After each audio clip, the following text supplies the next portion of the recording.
Hello, everyone, and welcome back to Tyranny. We have arrived in Tunan's court. And we're gonna do some stuff with the courting and whatnot.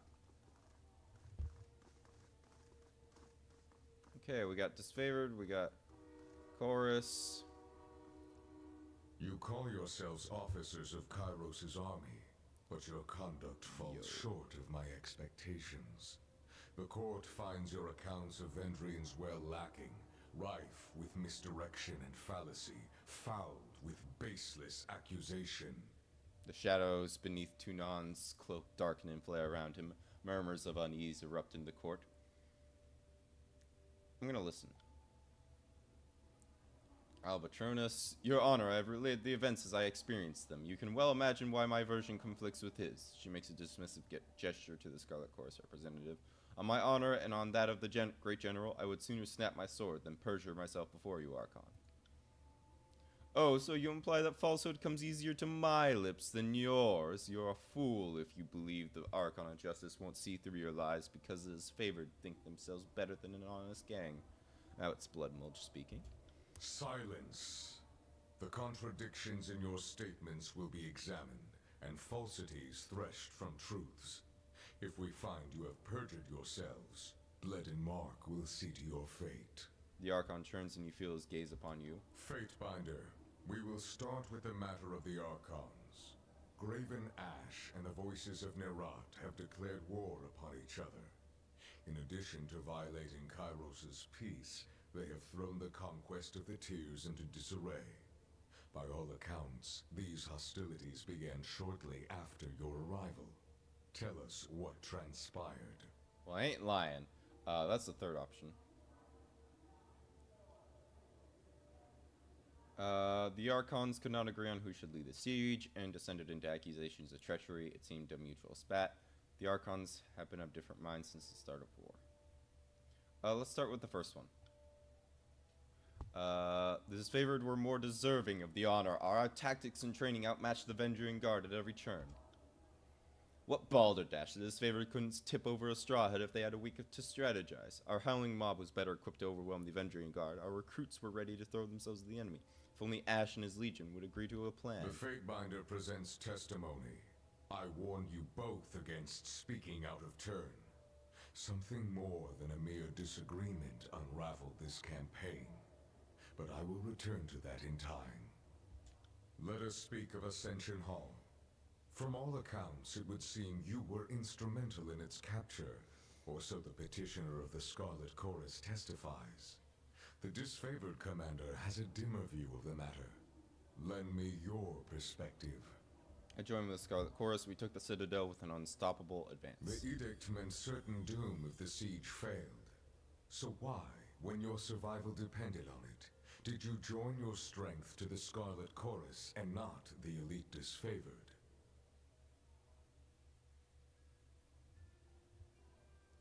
Petty Skulls clouded at Graven Ash's judgment. He was too mired in assaulting the Voices in Nerat to conquer the Citadel properly. The Voices in Nerat was willing to win the Citadel at any cost, and Ash values his army more.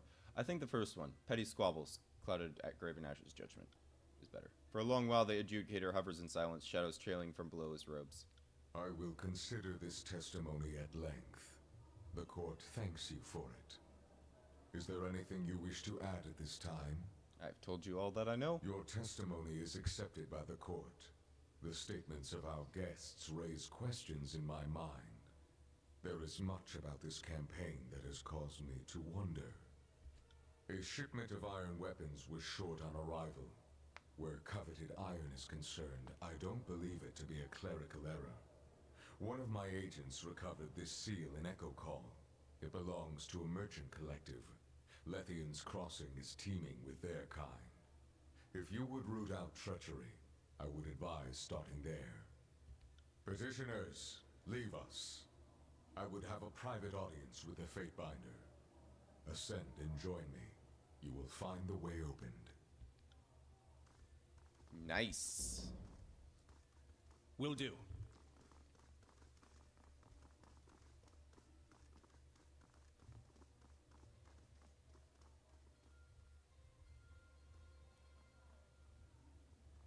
He's got a throne. Also, he's all floaty and he's a cool looking dude. Let's do some zooming in. Take a look here. It's a cool looking dude. Alright. This civil war, this feud, is an insult to Kairos' peace. It should not have taken the better part of a year to silence the last vestiges of the Oathbreakers. I agree. Our allies squabble while our enemies regroup. It falls upon the court to measure the extent of the damage, and to execute the agents of disorder. I suspect that treachery, negligence, disunity, and greed have infected one or both of our esteemed allies. Until you are instructed otherwise, this matter is the court's primary focus. Graven Ash and the voices of Nerat must be examined in close detail. You are charged with observing the Archons and presenting your case that one of them has wrought chaos and disorder upon the Tiers. Okay.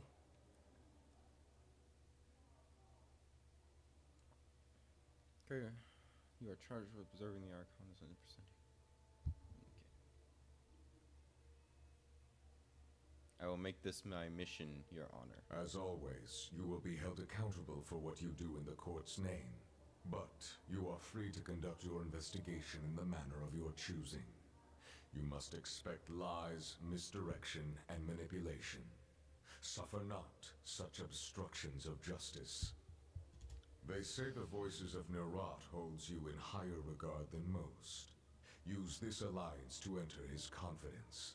It seems unlikely the Archon of Secrets is more honest with friends than with rivals, but to his friends, he has been known to divulge much.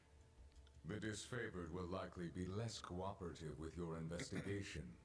They will no doubt assume Graven Ash's honor is beyond reproach, which is all the more reason to scrutinize the Archon of War closely. And if the ironclad forces discourage your inquiry, I charge you to make them talk. Speak their language of battle if you must.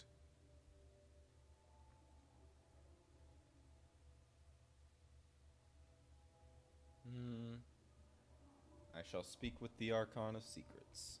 Your fellow Fatebinders have been busy acting as my eyes and ears. I have a few leads for you to follow. You should, of course, speak with your brothers and sisters of the court if you need further counsel. The disfavored have made use of the Sage's network of dovecotes and messenger birds as they come under capture. I've heard multiple claims of strategic communications gone missing. The Sages are broken, their citadel in flames, but they were not slaughtered to the last. Some of their numbers still congregate around the smoking husk of their burning library. If they have been reading disfavored communications, learn what they learned, then execute them. There is a final matter to discuss. A sensitive topic. Though it's possible to gauge from his expression, Tunon seems more wary than usual. What concerns the court, Your Honor? In spite of the many shortcomings at Vendrian's Well, you managed to make a name for yourself. You proclaimed an Edict of Kairos, resolved its demanding conditions, and ascended the mountain spire. Any one of these feats would be worthy of recognition by the highest authority. You managed to accomplish 3. I am in a privileged position to accomplish incredible deeds. It pleases me that you grasp your role, as long as you temper it with a sense of duty. Whether by design or by accident, you have captured the attention of Kairos' army and the local tiersmen alike. This is no small opportunity, and the court charges you with exploiting your new standing to its fullest potential. You have a title in our hierarchy. However, it's a little-known secret that one's standing in the world is determined by their infamy, their deeds, and how they come to be known. Mind this notion as you bring justice to this lawless frontier. There may come a time when your deeds speak for you louder than any title. Whatever you did to capture the attention of the masses at Vendrian's Well, I would encourage you to do so again.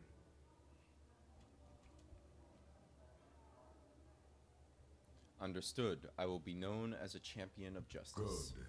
It falls to us to set a new standard for these southern barbarians. You are dismissed. Should the court have need of your presence, you will receive word. Go forth and do my bidding, and bring glory and honor to the tears in Kairos' name. Tunon raps his gavel against the floor, the singular note resounding throughout the hall. Nice.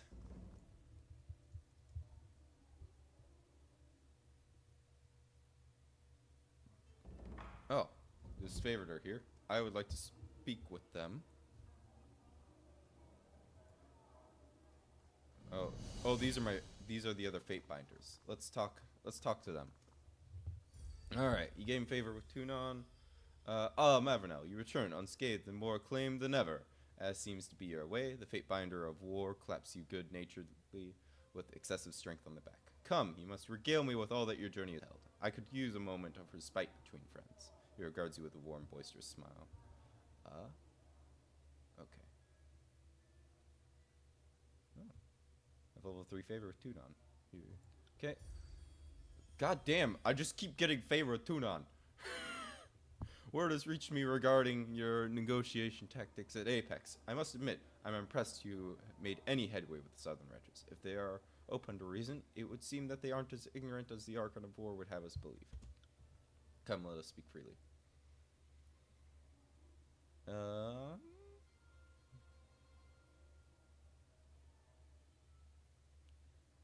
Let's see here. I would hear of your past victories in the war or of recent events. Whoops, God damn it, I gained Aspire button. Okay, so the court's whispers are true. The fate binder rubs his fingers along the underside of his chin, pondering his thoughts. So what did I actually... I've claimed the Spire of Pendry as well. That's what I selected on accident. Okay. After a moment, he offers you a whistle sort of smile. Someday, I would like to witness for myself this tower that has risen above the realms like a blade thrust into the sky. I would hear of your past victories in the war or of recent events. Have you not yet tired of my tales, Mavernell? I do admit I never tire of telling them. He laughs hearty and deep. Very well then, let me champion the feats of my conquest. Let the glory of Kairos' reign fall on any ears that would hear of it. I had a recent and inspiring exchange with a few brave men who had trespassed in the old walls. In fact, I haven't enjoyed a spar quite so much in ages. I nearly felt ashamed to put them to the sword for their crimes. However, you singled out to become a fate binder. I cannot speak for the other fate binders, but I joined the court when I was yet still a boy and impetuous beyond reason. I had been imprisoned with a death sentence for the crime of desecrating corpses. He laughs hard and hearty. It was nothing so exciting as you're no doubt imagining. I was merely burning corpses that awaited burial. Before the local authority could see me to the gallows, the adjudicator claimed me a great talent, waiting to be realized, needing only to be steered. Why burn the bodies? Corpses piling in the streets spread plague faster than the filthiest of rats. I was but 10 and a weak fighter. I did what I could for my homeland. Why was it a crime? There was a time when even the Northmen were of a superstitious stock, a time before Kairos brought reason to the realms. The people of my city believed that, without proper rites, I was cheating our fallen warriors from returning to the land. It's a good thing Tunon spared you. As I have said, the adjudicator saw within me something of rare value, as is true for us all. You as well were chosen for our great court, for which I am grateful. As a fate binder of war, I rely heavily on your talents.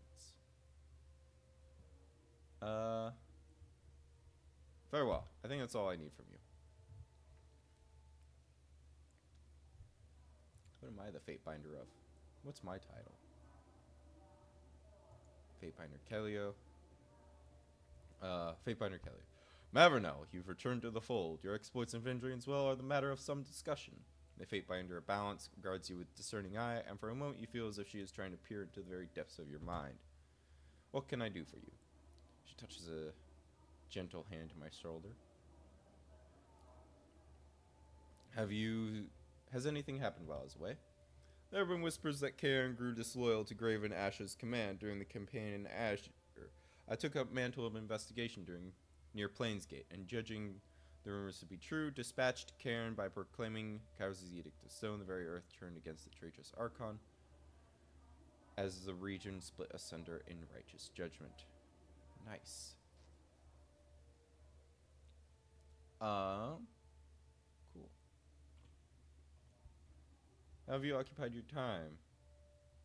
I have some concerns about the war. Yeah, that's what I would like to do. You are free to share them in my confidence. She leans in closer.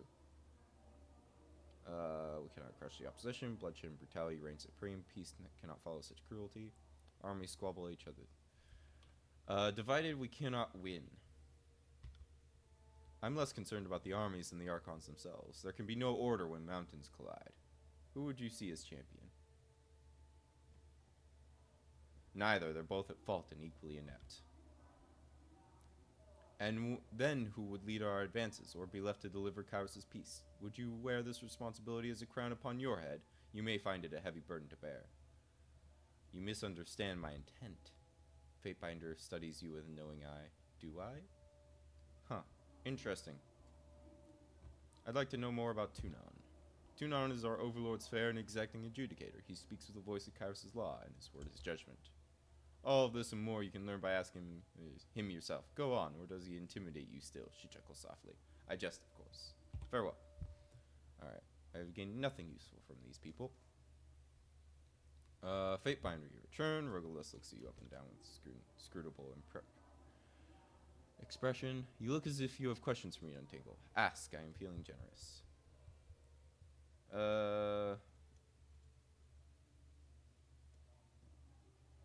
What do you think about the other Fatebinders? You'll need to be more specific than that, I'm afraid. There is, on last count, slightly more than a handful of us. What's your opinion of me? I have pondered your impulsive nature. It vexes me constantly. Your support of the Scarlet Chorus only affirms my belief that you are among the more severe and unpredictable members of our office.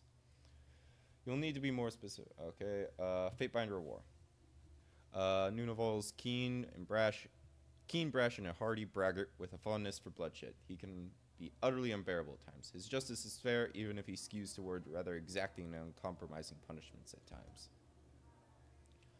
Balance. Kalia is the finest among us. Her discernment is beyond reproach, and she is perhaps Tunon's favorite. She has a mind for suspicion and observation that makes others uneasy.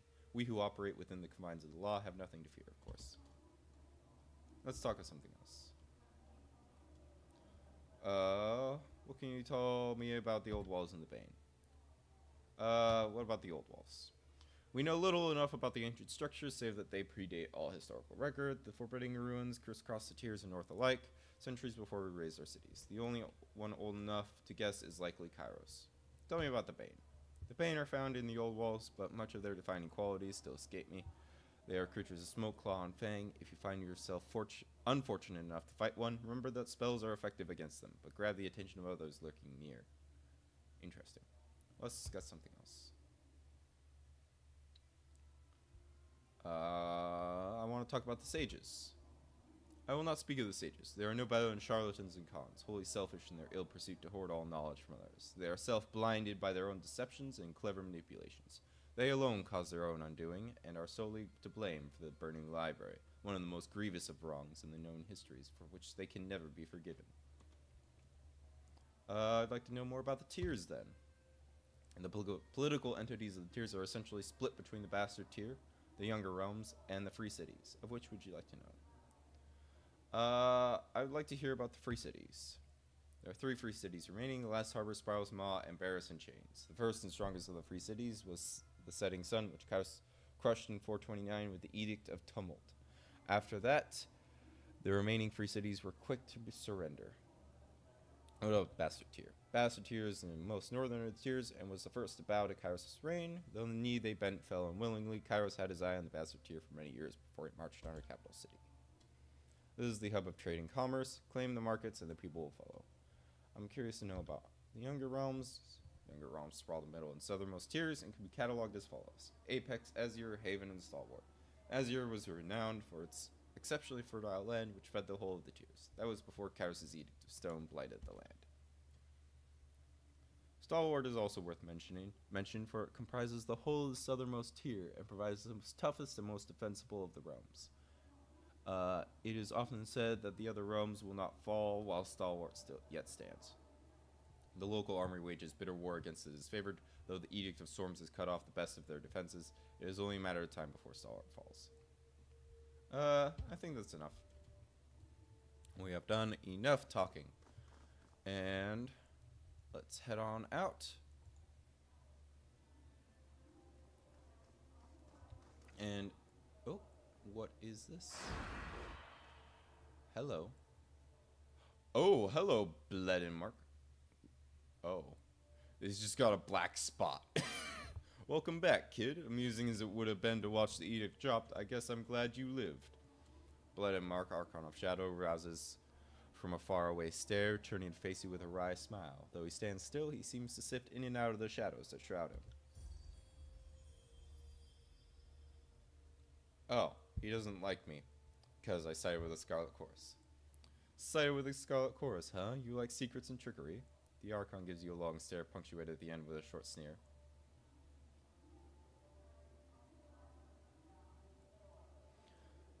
Time was of the essence, but Ash was slow to act. I sided with the Archon that could ensure my survival. Or what's it to you, Archon of the Elderly? No, I'm just gonna say time was of the essence. I have gained favor with Bledenmark. Nice. It's not surprising that he'd be cautious. Ash's Legion has warred without reinforcements for years. Unlike the Voices, when his soldiers die, his army dwindles. I imagine you're off to meet with the Voices for, well, whatever it is he has in mind. But first, you and I need to have a little chat. I'm listening. Everyone's keeping an eye on you. Perhaps you did something nobody has done before. Got a guess as to what that might be. I'm the first Fatebinder proclaimed 2 edicts. I'm first Fatebinder engaged in war against an ally soldiers. I'm the first Fatebinder resolved an edict before its consequences came to pass. I'm the first Fatebinder to awaken a spy on the old walls. I'm the first person to take an evasive stance against your rhetorical questions. Let me guess, I'm the first Fatebinder Kairos has decided to promote to some position of authority. I'm gonna be the first person to take an evasive stance against your rhetorical questions. I have gained second, actually, but not that. The Archon raises an eyebrow, and his golden eyes glimmer with the briefest hint of amusement. Proclaiming an edict isn't new. Neither is surviving or resolving the commandments of an edict. But you're the first to proclaim and resolve the very same edict, and it didn't kill you. In one fell swoop, you survived your second edict, resolved the very one you had proclaimed, and woke an arcane structure that had slept for several centuries. And now I go on your short list of people who stand out as potential problems? More or less. Mostly more. He offers you a dangerous grin. On the bright side, he likes me, kind of. I don't care what you do with the information, but you should know the danger you're in now that you've put yourself on the map. When you're dealing with the Voices, don't forget that he will be doing everything he can to figure out what makes you different and how he can use it for his own gain. Thanks for the advice. The Archon of Shadow shrugs to you in farewells, but his golden eyes are alight with interest as he watches you. Alright, so I hit Tier 2 favor with Bledenmark. Nice. That's good. He seems like... I feel like I want him to like me. And with that, we're going to go ahead and... We'll head to the map here, and we'll decide where we're going to go, and then I'm going to cut to the next episode. Now, I got a couple choices. I can go to Cacophony, where the Archon of Secrets is, which is a reasonable thing to do at this point. But I think what I want to do first is I want to go to the Sunset Spire. And that's... Lethian's Crossing is there too, I think. And I have some stuff to do there, besides just the spire. So I think I'm gonna go there, knock out a few birds with one stone. Lethian's Crossing, take you 2 days, blah blah. Okay, all right. And with that, oh, a group of mercenaries, members of the Bronze Brotherhood, are blocking the road to Lethian's Crossing. Huh. Okay. Well, I guess we're not gonna end the episode here. We're gonna finish out this combat, and then we're gonna see what happens here. Oh, this is a pretty loading screen. I guess that's the spire right there. All right. Neat. Okay. Are we in formation yet? There we go.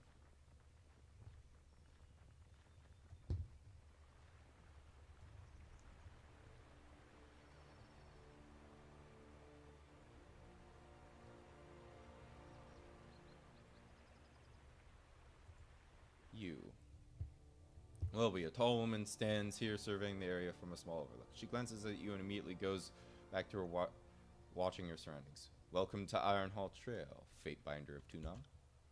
My name is Welby, first axe for the Bronze Brotherhood, though I'm not sure that title matters anymore. She pauses to gather her thoughts, then opens her mouth to continue. Instead, she exhales slowly and shakes her head. Never mind. You needn't be burdened with my problems. While I appreciate you coming to me before speaking to Raidamon, you will need to be careful. He has of late been acting out of sorts, and any perceived slight can become a problem for the one who offends him. Choose your words carefully with him. And that's okay. Bronze Brotherhood. They're apparently a faction. Alright. What can I help you with? How could be talking to you offend Raidamon? You chose to speak to the first axe before speaking to the actual first brother, the bodyguard before the leader. How could this mean anything but collusion and treason? I know I speak out of turn, but I only wish to warn you. Tread lightly around Raidamon. Tell me about the Bronze Brotherhood. We're mercenaries, plain and simple. I'm not going to pretend like it's anything more. While it's true we have in recent years been a little more stationary than your typical crew, it doesn't change the fact that our services can be purchased if the price is right. The voices made an offer to assure our cooperation, and we took it. If I had known Kairos would try to have us thrown out of our home afterwards, well, I probably would have still taken the reins, but I would have been a little more prepared for the inevitable conflict. Raidamon will try to sell you on our long and noble traditions, like we're some kind of altruistic saints who can do no wrong, but that story is as old and smelly as Grandma's Beastmen tail hairs. Okay, what does it mean to be First Axe? I wish I knew Fatebinder. The First Axe protects and consults with the First Brother. I'm supposed to be Raidamon's advisor, confidant, and guard. Lately, his behavior has become erratic. He's acting paranoid, manic, and distrustful. My duty as First Axe is to protect the First Brother, but I'm also sworn to protect the Brotherhood, and if that means the removal of Raidamon, so be it. He has too many supporters in Lethian's Crossing right now to speak out against him.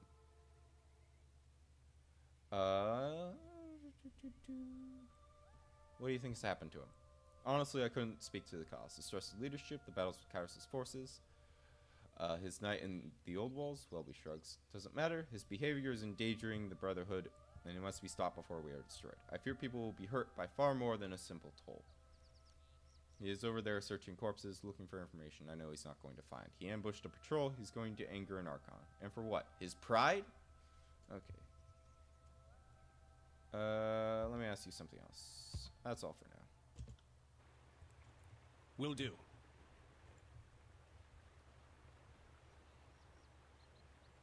You must be joking. A toll. I will pay no such thing. Okay, Aster. A small figure stands before some armor-clad soldiers. His arms move wildly as he gestures in frustration, yelling at the man directly in front of him. Absolutely not. I've come through Ironhall Trail more times than I can remember. No one asked for a toll before, and I won't be paying one now. He notices you standing nearby and turns to speak. Fatebinder, surely you of all people can help me. My name is Aster, and I must get to Lethian's Crossing. I have goods to deliver. Tell this man I will not be paying a toll to him or anyone, and he is to let me through. He folds his arm over his chest and nods with a pronounced finality. Greetings, Fatebinder. I am sorry you have been drawn into this. That you stumbled into here is merely a conflict of the changing times. I am Will of the Bronze Brotherhood. Ironhall Trail is under our protection. Anyone passing through must obey our rules. If this gentleman would like passage through our land, a simple donation is required. He holds out his hand. These funds help our cause and keep Ironhall a safe place for all travelers. Clearly you both can see the value in that. Aster speaks, his arms swinging about again, emphasizing the words. And who exactly is keeping it safe? You standing there with your weapons ready against me? His arms drop and he turns to you again. I'm not but a traveling merchant. I have no money to spare, and I certainly pose no threat to anyone. Keep this area safe indeed. He points at Will. You're the only threat here. Fatebinder, please, talk some sense in the man. Pay 50 ring toll for Aster. Address Will. This man will not be paying a toll today. Call your guards off. Address Aster. Just because you passed through before means nothing. Pay the toll now or head back. You try my patience. Yeah, just because you passed through means nothing. Yep, pay the toll now or you head back. You try my patience. I gained wrath with Lethian's Crossing. Okay, Aster fumes for a few moments, his mouth comically opening and closing in rage. I cannot abide this level of absurdity. He rifles through his belongings and pull out some rings, slamming them down into the outstretched hand. Fine, here's your toll, thief. Now get out of my way. He turns to you, a look of distaste on his face. I will not forget your help, Fatebinder. I've got Tier 1 favor and wrath with Lethian's Crossing. That's okay. Will smiles and puts the ring in a pouch hanging from her neck. I knew you'd see it my way, Fatebinder. He makes an exaggerated flourish and moves out of Aster's way. And you, my good merchant, thank you for your gracious payment. You may pass. There. Too much talking. Alright. Will returns to his position and looks you over. His former genial mood is gone, so a Fatebinder in our little corner of the world. Who would have ever thought this would happen? He spits between his feet, then crushes it into the dirt with his boot. Well, I appreciate your help dealing with that merchant. I'm afraid I can't let you pass until you've spoken with our leader, Radamon. Personally, I thought he was crazy saying you'd be visiting Lethian's Crossing. Looks like I owe him a few rings. He shakes the pouch around his neck, making the rings inside jingle melodically. Not that there's a shortage of those out here. What can this humble servant of the Brotherhood do for you, Fatebinder? And don't ask me to let you through, because that isn't happening. Verse, someone made the mistake of giving this little man too much power, and he's about to discover what happens when you stand in my way. Thanks, but I can handle this myself. If you don't feel like paying the toll, I can point you back the way you came, if you need an idea of where to go, because I can't let you through. So my station means nothing. Out in the middle of nowhere? No, your station means about as much as a whore to an eunuch. He holds his hand palm up, taps his finger in the middle of it. Money is what matters to us. Where can I find Radamon? He's right there inspecting the corpses of some of Kairos' soldiers. He's bound to be in a good mood right now. All those dead bodies must be heaven for him. Color drains from his face as soon as the words leave his lips. Please don't tell him I said that. I will speak with Radamon. I'll be counting the seconds until you return. Alright.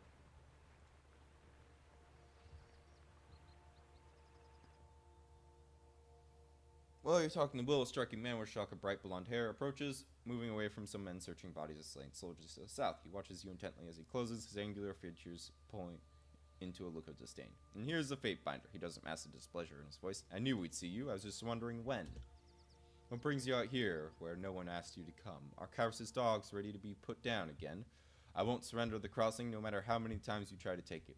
We were hired to protect the city, and we will continue to do so. No one else will have it. He glances at his men, who have stopped to watch the conversation. With a start, they return to searching the bodies. Never mind, he waves a hand dismissively. I don't care why you're here. My name is Radamon. I'm the leader of the Bronze Brotherhood. But I'm sure you already know that. I couldn't help but see you over here talking to Will and that traveling merchant. Only here for a moment, you're already sticking your nose where it doesn't belong, aren't you? I don't appreciate others invading my territory, Fatebinder. I told him he had to speak to you, Radamon. He wanted through, but I told him no. If you don't give me the signal, the Fatebinder isn't getting into Lethian's Crossing. No one will invade your territory. Radamon stares at Will for a few moments, lips pursed, then continues as if Will never spoke. Speaking of which, what did Welby have to say? He looks north where Welby stands, watching you both intently.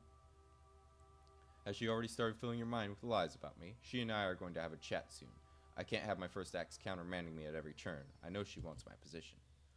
Watch yourself while you are a guest in my land. If you have come to stir up more trouble, we are well equipped and will not back down in the defense of what is rightfully ours. He sweeps his arm in front of him, gesturing to the surrounding countryside.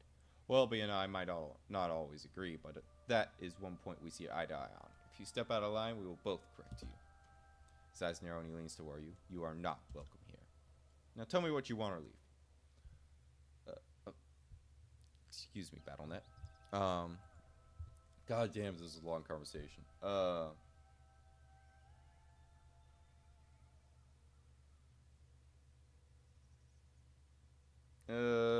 Why is Lethian's Crossing so important to you? We were asked to do a job and we did it. Then what happens? Kairos attempts to eject us from our home. He makes an emphatic gesture to the north towards Lethian's Crossing. By all rights, that city is ours and suddenly Kairos wants it? Well, I intend to keep it. I refuse to leave. We protected the crossing for years and even ensured Kairos' forces could do business here when Nerat asked us to. No, we did the job we were asked and this land belongs to us. Why are you charging travelers a toll to get through Ironhall Trail? I don't see how the affairs of the Brotherhood are your business, Fatebinder. Suffice it to say, the funds we receive from our tolls help us keep the lands around Lethian's Crossing safe. We are owed our dues, and we shall have them. Okay. I need to get to Lethian's Crossing. If I let you through, you must promise to behave. I have enough problems dealing with everyone else. I don't need the hassle of keeping an eye on you too. So watch yourself. This is my city and I have eyes everywhere. If you intend to stir up trouble, go somewhere else. I don't need it here. Prince will. Let the Fatebinder through. Do nothing to delay or cost this party, or you answer to me. Will gives him a quick salute. Okay. Let's go ahead and leave. Athene's crossing is now unlocked. So I hope. Case. Okay, blah blah. I got permission to go, so go. Okay. Will do. Crossing the bridge. And away I go.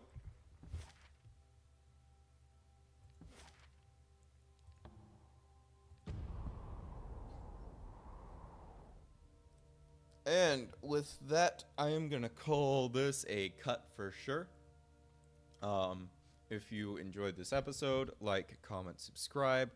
If you didn't enjoy it, the dislike button does exist, and you know where to find it. And with that, take care of yourselves, and I'll see you next time.